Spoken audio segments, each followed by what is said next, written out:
This episode is brought to you by Progressive Insurance. Fiscally responsible, financial geniuses, monetary magicians. These are the things people say about drivers who switch their car insurance to Progressive and save hundreds. Visit Progressive.com to see if you could save. Progressive Casualty Insurance Company and Affiliates. Potential savings will vary. Not available in all states or situations. Good afternoon. We're doing it live, doing more at 4 weekday afternoons. We get right down to business with the news-driven hour right after Ben Shapiro and just before the 790 KABC News Blitz with Randy Wang at 5. Mottek On Money live on the air on 790 KABC, streaming live online worldwide at KABC.com.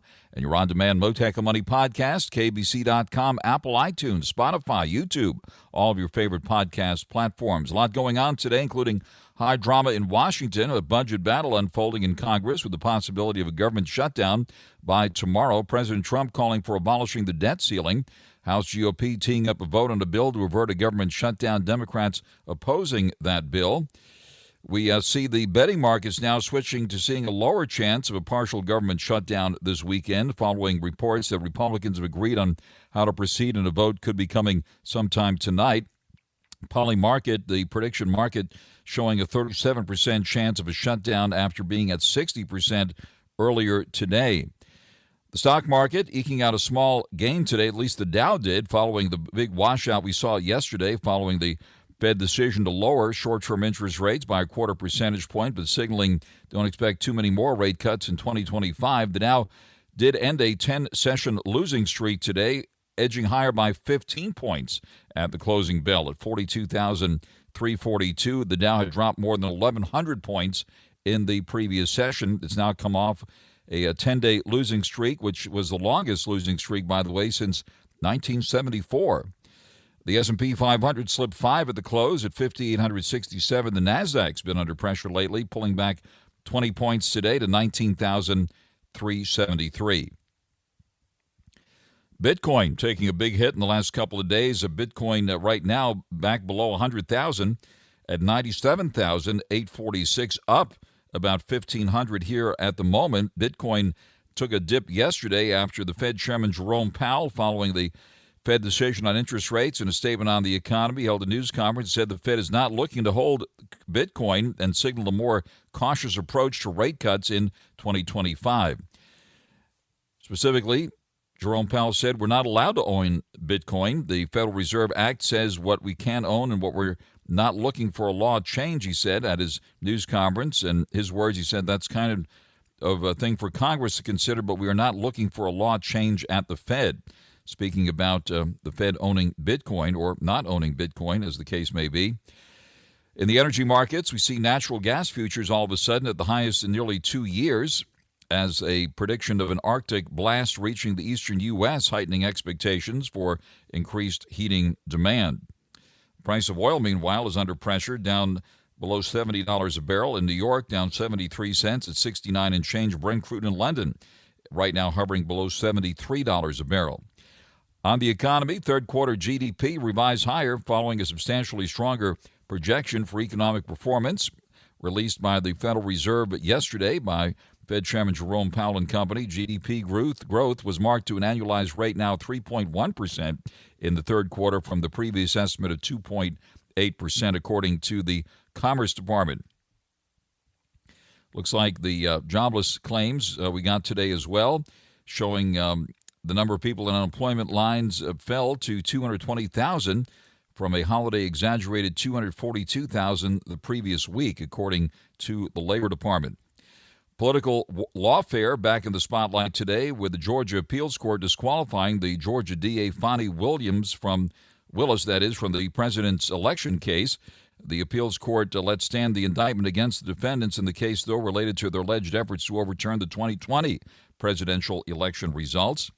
Lou Shapiro, our go-to legal expert, will be joining me live to talk more about that later this hour. But first, on your money, the markets, the economy, Bitcoin, gold, and the whole works now. Joining us live is AXEL MERK, President and Chief Investment Officer of MERK Investments, which includes the VanEck MERK Gold ETF, OUNZ, which this year, by the way, surpassed $1 billion in assets under management. AXEL MERK, also an economist and author of the book Sustainable Wealth. AXEL MERK, good afternoon to you, sir.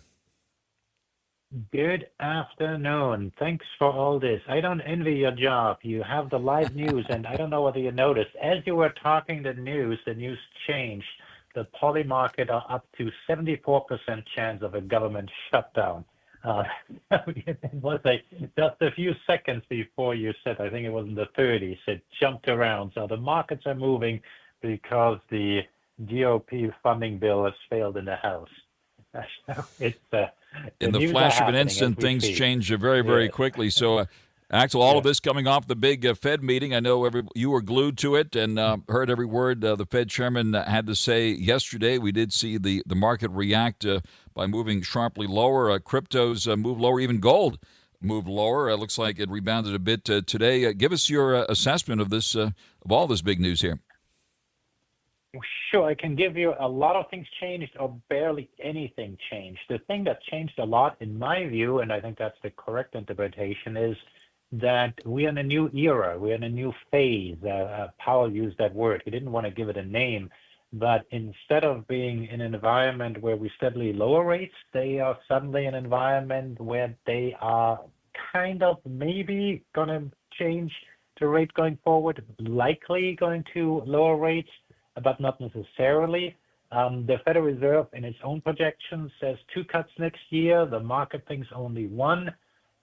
The biggest hallmark of this meeting was that it was quite a mess. I think that's the technical term.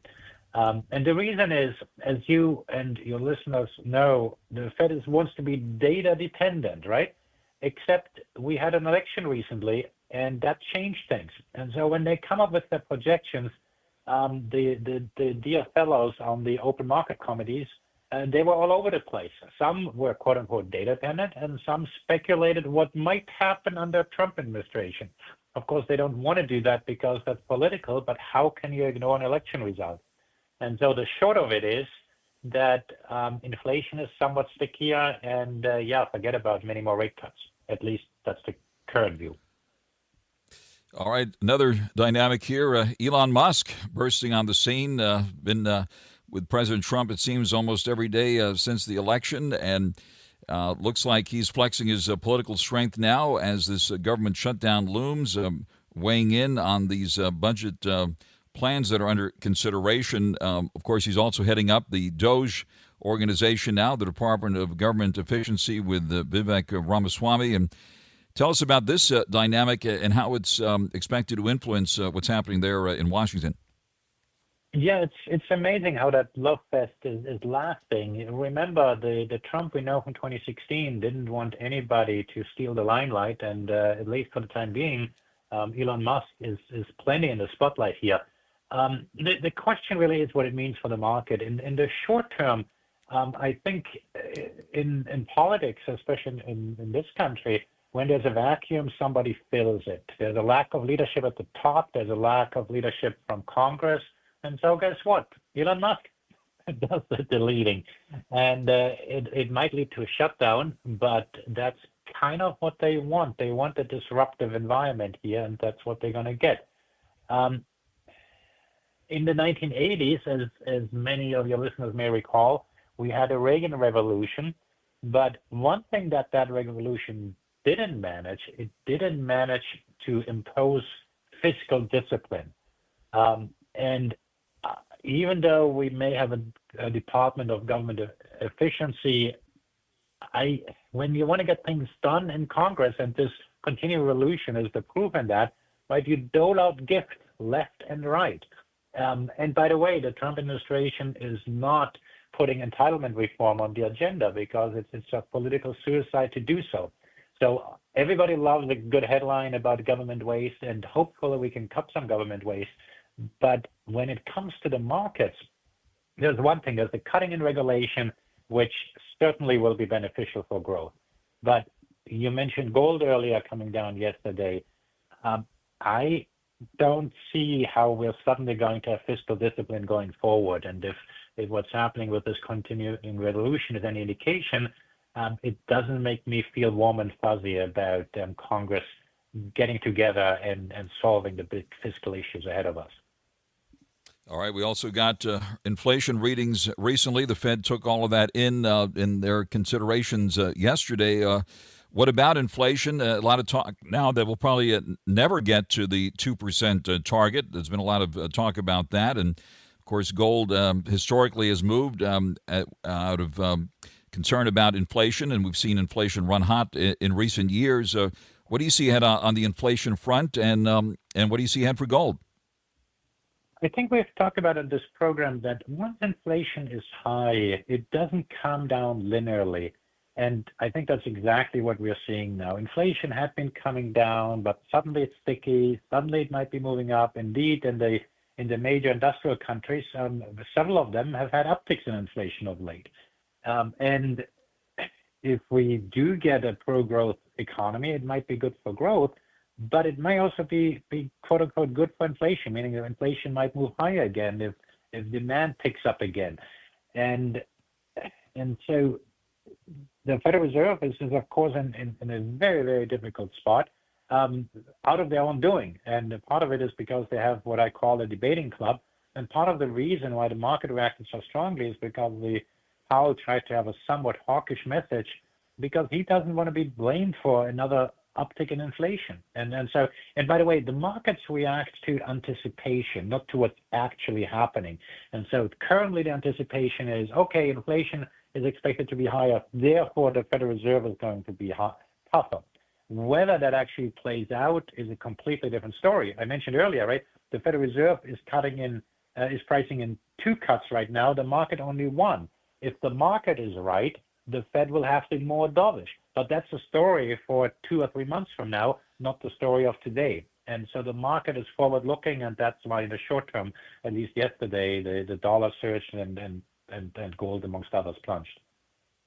Very interesting. And we've also seen a day after the Fed lowered short-term rates, longer-term rates moving higher again today, with the yield in the 10-year note at 4.57%, the one that impacts the fixed-rate mortgage rates, including the 30-year fixed.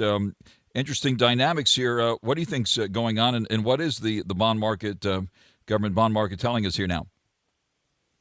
Well, the bond market is factoring in that the Federal Reserve may well be tighter for longer. It's not as if we hadn't heard that before. One story that gets lost here a little bit, by the way, you remember a year and a half ago there was this bank bailout because banks had mismanaged interest rate risk. Those issues are still on the table. And one of the reasons why we've averted a recession, at least so far, is because the Federal Reserve has been patching up all these hotspots. If there had been a banking crisis, I'm very convinced we would have had a recession. But if we're not allowed to have failures anymore, well, guess what? Then maybe we don't have recessions anymore. There's a price to be paid somewhere, and my guess is it's going to be again priced on the inflation side, paid on the inflation side at somewhere down the road. On the air live with AXEL MERK, President and Chief Investment Officer of MERK Investments, which includes the Van Eck MERK Gold ETF OUNZ. And AXEL, let me ask you about this. Of course, gold itself getting a lot of attention, and then so-called digital gold, Bitcoin in particular, got a lot of attention recently, soaring above close to $108,000. It's back down to around $97,000 here at this moment, and a lot of discussion in all this last couple of days. Gold or Bitcoin? I know you pay attention to both. What are your thoughts here about this recent run-up in Bitcoin and the debate, gold or Bitcoin? Well, they're different, I would say. Gold has a long history of how it correlates or doesn't correlate to other assets. Digital assets, Bitcoin in particular, I think still wants to figure out what it wants to be when it grows up. At this stage, highly speculative. Clearly, as long as it goes up, it excites many, many people.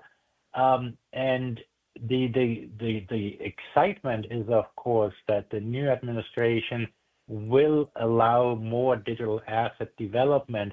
And it goes way beyond Bitcoin. There's a lot that you can do with the blockchain technology.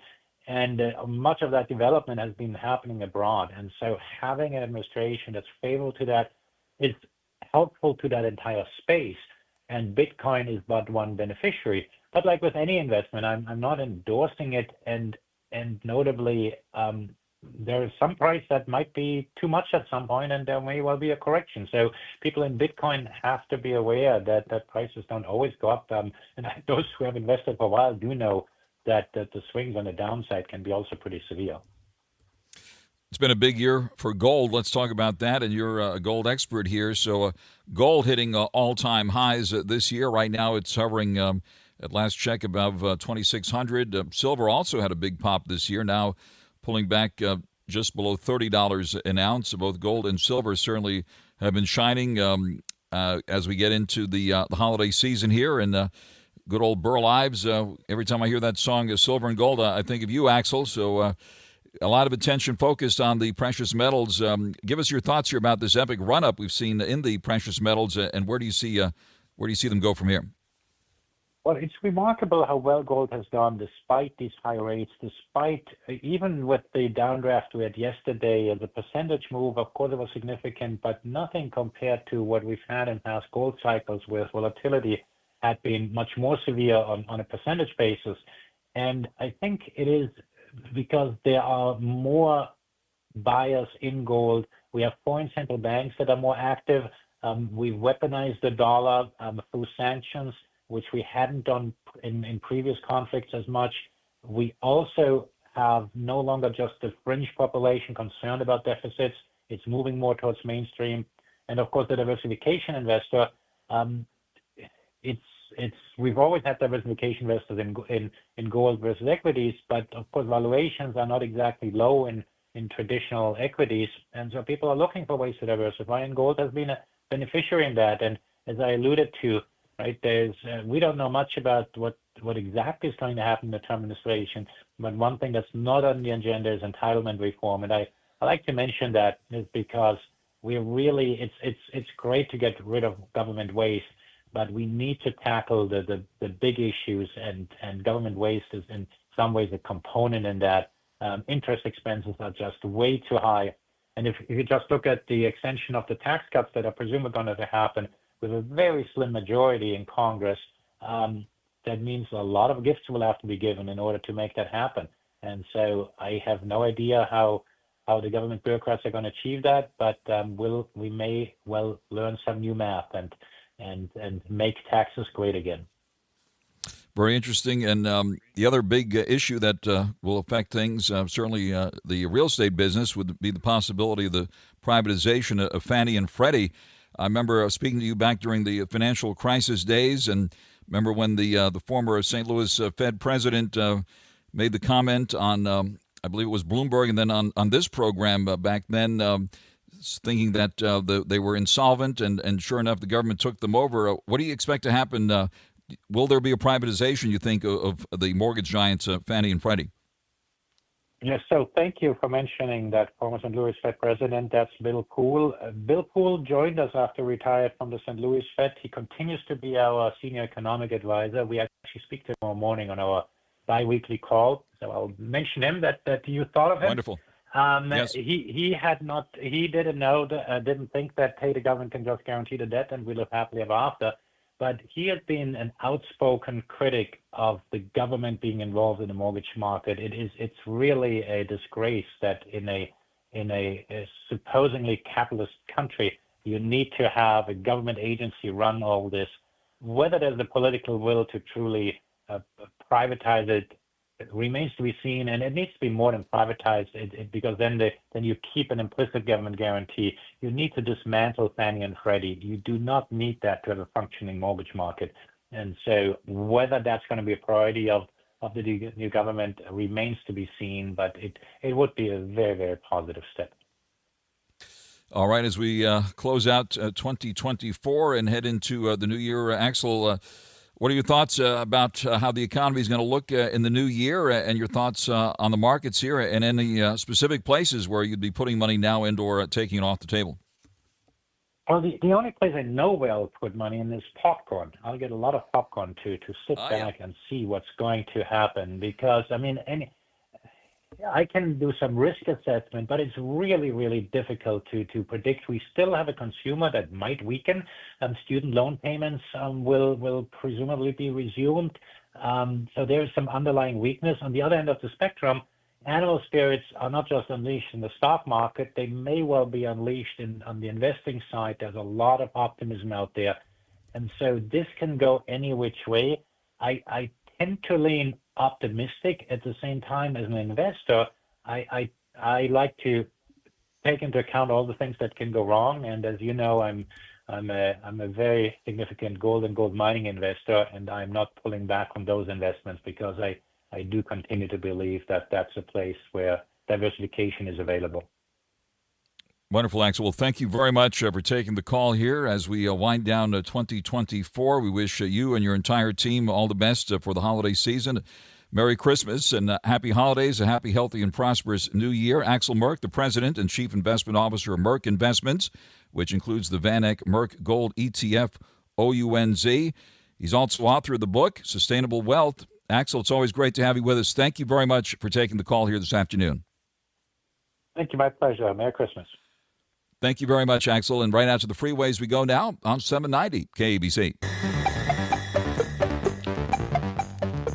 Mottek On Money continues here on 790 KABC. As Axel MERK suggested, get the popcorn out. It's going to be an interesting day or so as this budget battle plays out in Washington. In the meantime, the stock market paying attention to all that. Today, the Dow managed a closing gain of 15 points at 42,342, snapping a 10-session losing streak, which was the longest losing streak seen since 1974. The S&P 500 closed lower by 5 points at 5,867. The NASDAQ down 20 at 19,373. All of this following yesterday's well-fed sell-off, as we called it yesterday. The stocks, cryptos all took a tumble after the Federal Reserve announced they were cutting short-term interest rates by a quarter percentage point as expected, but signaling that we may not get too many rate cuts in 2025. The Dow had closed down more than 1,100 points yesterday. The NASDAQ had tumbled more than 700, and the S&P 500 lost nearly 200 yesterday. We see Tesla lower again today, down nearly $4 at $436 and change. Yesterday, Elon Musk lost quite a bit of money, on the order of $22.4 billion, according to the Forbes magazine billionaires list. Today, another $2.2 billion right out of his pocket. He's still up there, though, well above $400 billion in net wealth. He's also chiming in on what's happening in Washington. So another reason to get the popcorn out to see how his influence and that of Vivek Ramaswamy, the Doge group, the people that are trying to cut government spending, see how they will fare during this interesting time there in Washington. Of course, we'll be on it closely. Bitcoin taking a tumble last 24 hours. Right now rebounding about 1,500 at 97,846. It had gotten close to 108,000 just in the last several days. Ethereum right now up 19 at 3,433. And Doge, as in the meme coin, now at 32 cents. Gold moving higher today of $1.20 at $2,609.30 an ounce. Looks like silver is just below $30 an ounce here at the moment. Price of oil pulling back down 73 cents at $69.85 in New York, and Brent crude in London, the global benchmark, down 21 cents at $72.67. Natural gas at a 2-year high as a big storm is hitting back east. Apple shares higher today by nearly $2 at $2.49 and change. And the magnificent one, NVIDIA, also rebounding today up $1.77 at $130.68. That stock went into correction territory this week. And now the latest news for you here on 790 KABC. Mottek On Money continues here on 790 KABC. Political lawfare back in the spotlight today with the Georgia Appeals Court disqualifying the Georgia DA Fani Willis from the President Trump election case she had filed. The appeals court let stand the indictment, though, against the defendants in that case related to their alleged efforts to overturn the 2020 presidential election results. President Trump, meanwhile, and his team were taking on media companies. Let's bring in prominent Los Angeles attorney Lou Shapiro, criminal defense attorney here in L.A., as well as legal analyst on the major networks. Lou Shapiro, thanks very much for coming to the line on this story here today. Absolutely. It's a very big one as well, so I'm glad you're giving it the attention that it deserves, as usual. Thank you. Thank you, Lou Shapiro. And so, take it from the top, your reaction here, the Georgia DA Fani Willis, who made a big splash in the news the last couple of years, now disqualified from that case, but the indictments stand. So what do we need to know about this? It's a fascinating and also surprising ruling, Frank. First of all, this case, out of the 4 cases that Trump's been facing, is probably has the most on the line for him because it carries a 5-year mandatory minimum prison sentence if convicted. Keep in mind, this was a RICO racketeering case that Fani Willis brought, arguing that Trump was part of basically a group, a network of criminals, an enterprise which planned on overturning the election results.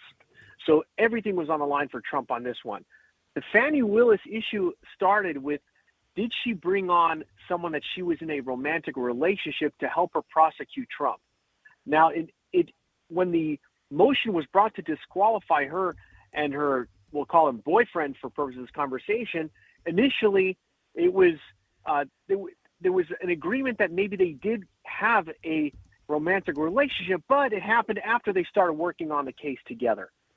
But once the hearing took place and they were questioned about it and evidence was scrutinized, it was not very clear-cut when this relationship started. In fact, there was evidence pointing that it could have started before Trump was prosecuted, in which case you have a lead prosecutor using taxpayer money to bring on her boyfriend to prosecute a former president. It's just not a good look for society, for the court, for everyone. Now, the trial judge in that case made a ruling that one of these 2 prosecutors would have to be disqualified as a remedy to rule out this or to cure this appearance of impropriety. But that was appealed to the next level up, the Court of Appeals, and the Court of Appeals says, no, that's not good enough. Fani Willis herself cannot remain on the case. Even though it's an appearance of impropriety and it may not affect how the case is run, to the general public, courts cannot be a platform for appearances of impropriety. People have to look at the court system and say, I trust that system. There's complete integrity in it. And when we have an appearance of impropriety on this level, prosecuting the former president of the United States, we will not tolerate it. Fani Willis is off the case. And that's what we have today. All right. Is that the end of it? Or with this indictment still in place, where does this go from here? So Willis has said today, and she's already filed that they will be asking the state Supreme Court to review the Court of Appeal decision.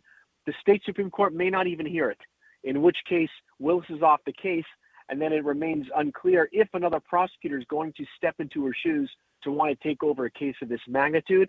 Given that Trump is, starting his presidency fairly soon, it's unlikely that somebody's going to want to take on this mantle. There are other legal issues beyond this, meaning if a prosecutor takes over this case, it's not like they could just go to trial. Then it becomes the issue of, can you prosecute a sitting president, whether it's a state case or a federal case? And I don't think that's a fight that a next prosecutor wants to have, especially given the history of this case now. Right, and the history of this case, according to some reports, indicates White House involvement, possible emails or even meetings between the folks there in Georgia and the White House. What, if anything, do we know about that? Well, obviously, there are definitely meetings behind the scenes trying to work this out to try to prevent, I guess, some public outrage in brewing. I expect this case will be going away probably in the next few months. I just don't see this thing dragging out. There's issues of what's called the presidential immunity question. Remember, that also would be a roadblock to prosecution of this case. If communications took place between Trump and other defendants in that case that had to do with his official duties as the president, then he would be immune from being prosecuted, or the evidence being used against him in a prosecution would be precluded. So there's just too many hurdles. I think we're going to see this case go away quietly, just like the others. And the only one that will remain is the hush money one. But I think that one is dying a slow death as well. All right. So it looks like his legal team ran the tables, clearing the decks for his presidency coming up in just about a month from now. Yeah, it's an interesting situation. Sometimes they say in trial law, you shake the tree and you see what comes out.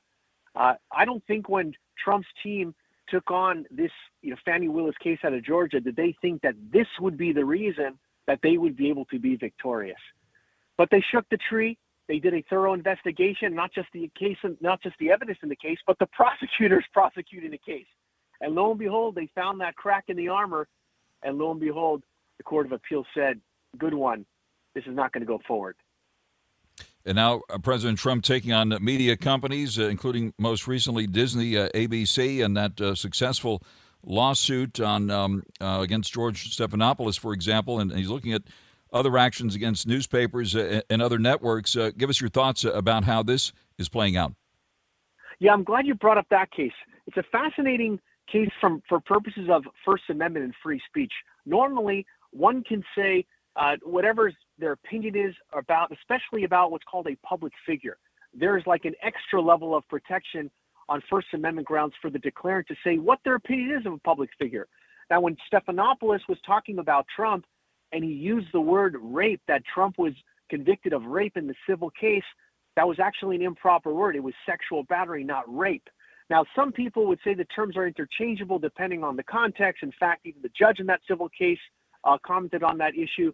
But Stephanopoulos said it several times, and because he did, and even though he's a public figure, the issue is actual malice. If you can demonstrate that somebody was using actual malice when they made that statement against a public figure, they are no longer entitled to that protection. And Stephanopoulos and ABC were concerned that an actual malice argument could be made, that when Stephanopoulos said those words about Trump and mischaracterized him as a rapist, that constitutes actual malice. And therefore, ABC and him would not be protected in a lawsuit.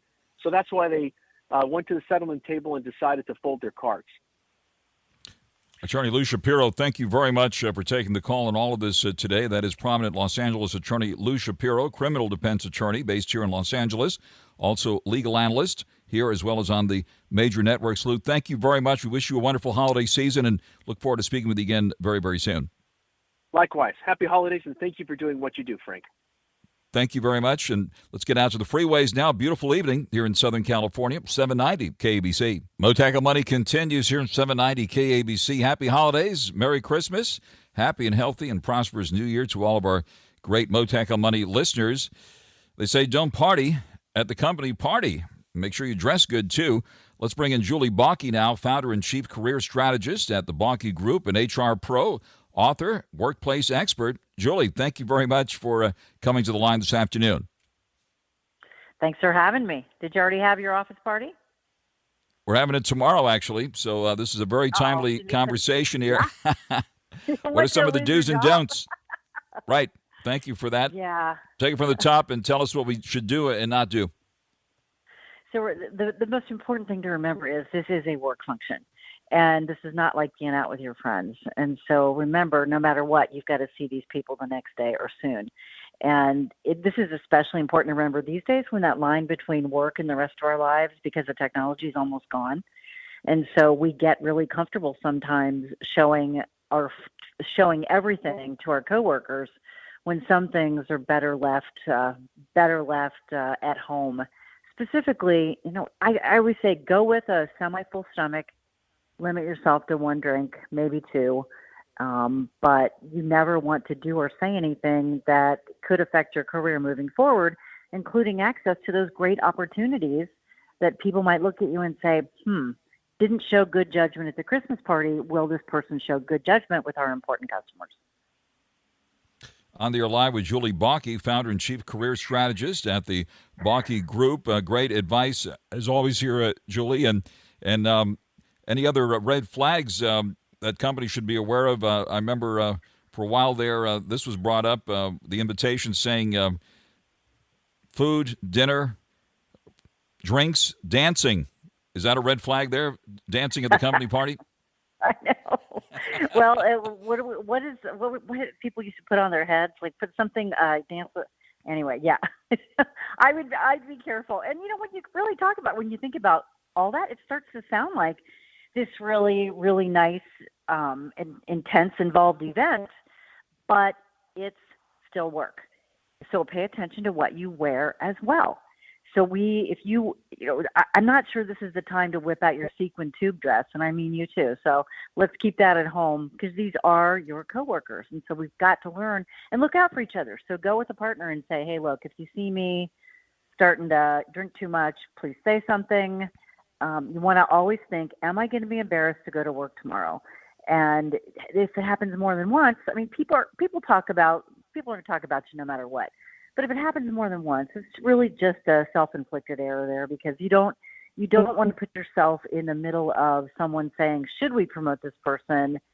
Because your behavior at work is simply one piece of who you are. And so people are going to be watching you to gather other points of data. And that extends to what you choose to post on social media.